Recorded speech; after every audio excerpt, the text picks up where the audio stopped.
kids? Today, pretty straightforward. We got a little old-fashioned bookwork for you.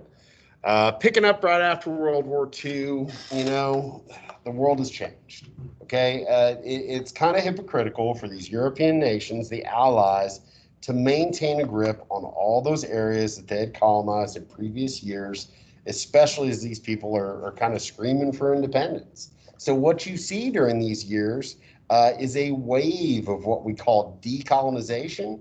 You also see, obviously, the creation of a bunch of new nation states. This is all coinciding with the Cold War, that long-standing conflict between the U.S. and the Soviet Union. So just know while you're reading over this stuff, yeah, there's a lot of political things brewing on that sort of thing. We'll be getting into the Cold War. We'll introduce it on Thursday, but that's mainly going to be for next week. So in your notebook, you've got some things to do based on 2 chapters of the new AMSCO book. Chapter 8.5, Decolonization After 1900, that's maybe 5 or 6 pages. And then Chapter 8.6, Newly Independent States, that's, I want to say, 5 pages. Read through the chapters. And as you read, you need to accomplish the following. If you see a name and it has nothing next to it, just give me a definition. Definition, description, basic vocabulary. If you see, though, a word or a name that has a parentheses next to it, you need to go a little bit more in depth. So number 1, number 2, basic definitions. Number 3, you got a name, Kwame Nkrumah. He is the first president of a certain new nation. Need to know what nation that is, but based on your evaluation of what you read, what were some of his positive impacts? What were some of his negative impacts on that nation? Number 4, Algerian War for Independence. Some places around the globe negotiated and were granted their independence. Other people had to fight for it. Algeria would be a good example, one that had to fight for it. Just kind of summarize it. What was the war all about? What were some of the ramifications? Number 5, Ho Chi Minh, just a description. We've actually introduced him before. Number 6, Gamal Abdel Nasser, same as number 4. He is an early leader of a new state. Give me some of his positive, give me some of his negative impacts. 7 and 8, just some basic definitions will be fine. The next chapter, Newly Independent States. Number 9, Israeli independence. Why was it so important for this new country, this modern Israel, to be created? What were some of the ramifications?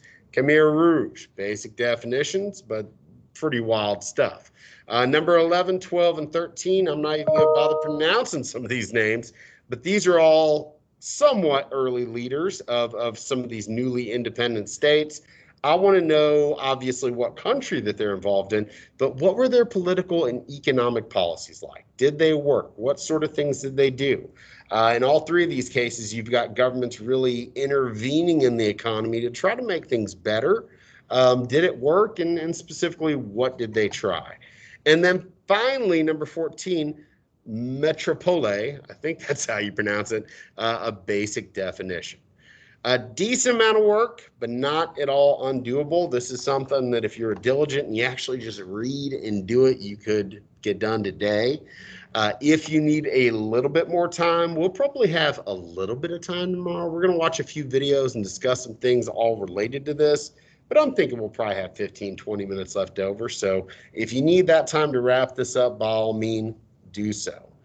A lot of you guys, some of you guys, are missing some assignments. You got the SAQ from yesterday. You had the DBQ, the notebook check. There's a bunch of stuff. Check your grades. Okay, if you're missing something and you would rather do that today than the bookwork, if you want to do the bookwork on your own at home, that is fine.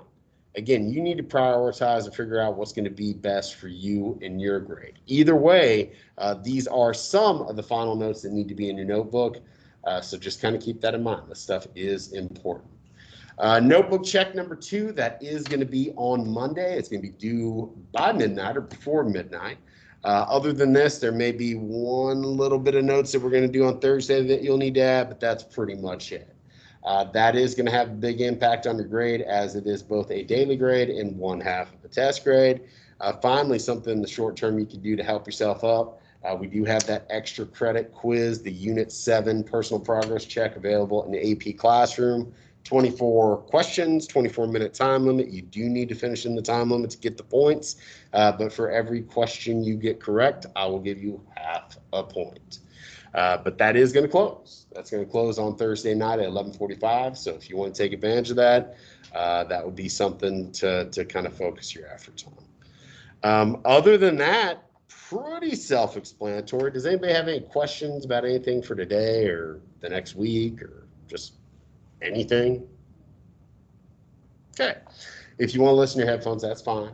Like I said, though, keep on top of your grades. Make sure that you know what you need to get in, what all is missing, because I'm telling you, there's going to be less grades than normal. So just be prepared. And obviously, if you need anything, if you need any help, please let me know.